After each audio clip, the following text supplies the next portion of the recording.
Welcome बच्चों, हमारे YouTube channel माँ शारदा स्टडी पॉइंट पर आपका स्वागत है। हमारे चैनल को सब्सक्राइब करें और लाइक कर दें और बच्चों को शेयर कर दें, जिससे सभी बच्चों को यह वीडियो उपलब्ध हो सके लेसन प्लान बनाने में। आज हम गणित के लेसन प्लान के बारे में जानेंगे। ठीक है, तो पहले देखिए हम क्या करते हैं। लेसन प्लान में हम विद्यालय का नाम लिखते हैं जहाँ पर आप शिक्षण कराने जाएंगे। जिस दिनांक पर आप जाएंगे उसका दिनांक लिखते हैं। उसके बाद कक्षा लिखते हैं, जिस कक्षा में आप पढ़ाने जाएंगे उसका एक कक्षा हो जाएगा। विषय लिखेंगे, जिस विषय का आप पढ़ाते हैं, गणित पढ़ाते हैं गणित लिखेंगे।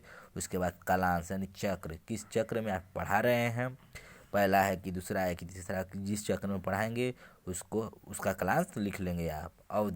अवधि 35 मिनट हो या 40 मिनट हो या 45 मिनट, जो अवधि होगा आपका वो आप लिखेंगे। उसके बाद आता है प्रकरण। ठीक है, तो प्रकरण में आप क्या पढ़ाते हैं, घातांक, जैसे आप पढ़ा रहे हैं घातांक, तो घातांक इसमें आप लिख लेंगे। उसके बाद आता है सामान्य उद्देश्य। सामान्य उद्देश्य में कुछ उद्देश्य होते हैं जिसे जो हम निम्न प्रकार पढ़ते हैं, जो कि आपके सामने है।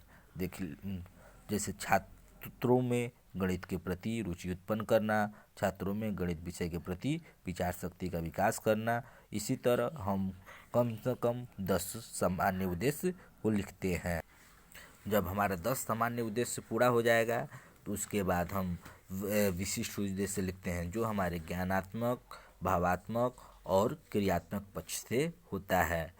इसमें 3 ही उद्देश्य, विशिष्ट उद्देश्य लिखा जाता है, जो आपके सामने निम्न प्रकार से प्रस्तुत है। जैसे कि छात्रों को घातांक का प्रत्यास्मरण कराएंगे, छात्रों को घातांक के बारे में बताएंगे, छात्रों को घातांक निकालना सिखाएंगे। यानी ये तीनों विशिष्ट उद्देश्य हमारे ज्ञानात्मक, भावात्मक और क्रियात्मक पक्ष से होते हैं। उसके बाद सहायक सामग्री आता है, जहाँ आप टीचिंग कराने जाएंगे वहाँ पर आप क्या क्या लेकर जा रहे हैं उसको हम अपने यहाँ पर लिख लेंगे। उसके बाद पूर्व ज्ञान, जो हम प्रस्तावना कौशल करेंगे वो हम बच्चों के पूर्व ज्ञान से संबंधित होना चाहिए कि बच्चे पहले से यह जानते होंगे। उसके बाद प्रस्तावना आता है। ठीक है बच्चों, प्रस्तावना प्रश्न में हम जब प्रस्तावना बनाएंगे तो इसमें 3 कॉलम होगा, एक क्रम संख्या होगा, एक छात्राध्यापक कथन होगा। हाँ, बच्चियाँ लड़कियाँ लिखेंगी अपना छात्राध्यापिका कथन। इसमें होगा छात्र छात्र अनुक्रिया। ठीक है, तो हम पहला प्रश्न स्टार्ट करते हैं। कुछ प्राकृतिक संख्या बताएं, तो बच्चे बताएंगे 1 2 3 4 5 6 7 8 9 10, यानी कुछ भी बता सकते हैं प्राकृतिक संख्या।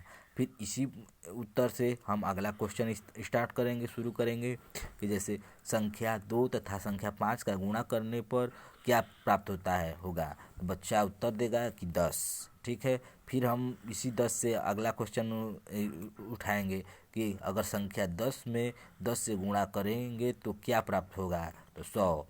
संख्या 100 का घात 2 3 4 अर्थात 100/2 या 100/3 लिखेंगे तो उसे गणितीय भाषा में क्या कहेंगे, तो बच्चा कहेगा घातांक। उसके बाद आता है उद्देश्य कथन। उद्देश्य कथन में हम ये बोलेंगे, अतः बच्चों आज हम घातांक के बारे में अध्ययन करेंगे। वे सब हो जाने के बाद उसके बाद हम प्रस्तुतिकरण करते हैं। प्रस्तुतिकरण में हम अपना लाइन जो बनाते हैं वो पहला हम बनाएंगे शिक्षण बिंदु, दूसरा छात्राध्यापक कथन, तीसरा छात्र छात्रा अनुक्रिया, चौथा चांपट कार्य, जिसमें हम जो बिंदु पढ़ाएंगे, जो चीज़ पढ़ाएंगे उसको हम शिक्षण बिंदु में लिखेंगे। इसमें छात्राध्यापक में यानी जो लड़कियां होंगी वो छात्राध्यापिका लिखेंगी। इसमें हम उसका क्या करेंगे, परिभाषा देंगे, उसके बारे में बताएंगे। उसके बाद इसमें लिखेंगे छात्र जो अनुक्रिया करेंगे उसके बारे में हम यहाँ पर लिखेंगे। ठीक है, उसके बाद श्यामपट कार्य, श्यामपट पर जो हम लिखेंगे वो हमारा श्यामपट कार्य में लिखा जाएगा। ठीक है, तो हम घातांक के बारे में बताए हैं, जैसे कि किसी संख्या पर घात लगाना या घातांक एक गणितीय संक्रिया है जिसमें किसी संख्या को लगातार अपने से 2 या 2 से अधिक बार गुणा किया जाता है। इसी प्रकार हम लिखते जाते हैं। ठीक है बच्चों, फिर उसके बाद हम उदाहरण देंगे। उदाहरण को हम इस प्रकार लिखते हैं, तो फिर यहाँ पर हम श्याम प्रकार में हम बच्चों को समझाएंगे कि अगर हमारा 1 लाख है तो हम इसको हम घात के रूप में कैसे लिखेंगे। फिर बच्चों को समझाएंगे। फिर बच्चों से एक प्रश्न पूछेंगे, 81 को घात के रूप में लिखिए। तो बच्चा अपना लिखेगा कि 81 का गुणनखंड करने पर गुणनखंड कर फिर ये लिखेगा 3 का घात लिख देगा, 81 को घात के रूप में बता देगा। फिर अगला नियम है घातांक के नियम।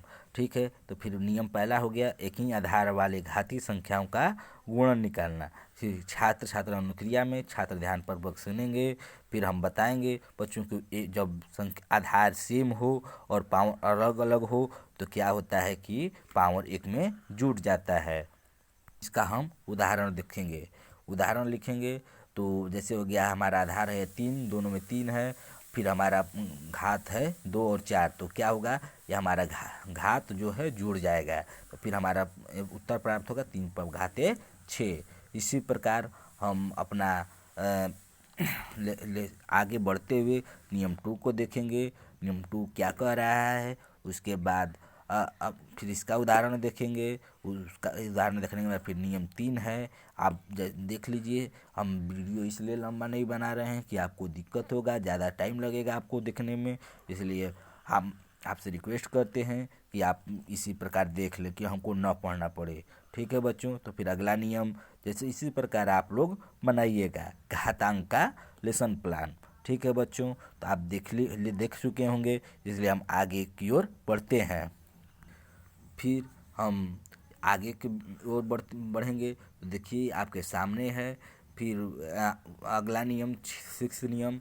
ठीक है, तो आप इसी प्रकार अपना लेसन प्लान बनाइएगा। उसके बाद आता है मूल्यांकन प्रश्न। मूल्यांकन प्रश्न में आप प्रश्न पूछेंगे बच्चों से कि आप जो पढ़ाए हैं तो उसका मूल्यांकन करेंगे कि आप क्या पढ़ाएं, बच्चे समझे कि नहीं समझे, बच्चे वो अपना मूल्यांकन करेंगे। तो बच्चों से पूछ सकते हैं आप कुछ भी प्रश्न घातांक के बारे में पूछ सकते हैं। उसके बाद गृह कार्य, बच्चों को गृह कार्य देंगे, बच्चे घर से बना कर लाएंगे। उनकी आप जो पढ़ाएं उसके बारे में आप बच्चे अपना घर से बनाकर लाएंगे। बच्चे कितना समझे ये आपका मूल्यांकन करेंगे बच्चों का। अतः आपसे अनुरोध है कि हमारे यूट्यूब चैनल को सब्सक्राइब करना और बेल बटन दबाकर अपना हमारे घंटी को सब्सक्राइब कर दें। ठीक है बच्चों, तो हम आई होप कि ये लेसन प्लान आपको हम बताए हैं तो समझ में आया होगा। धन्यवाद।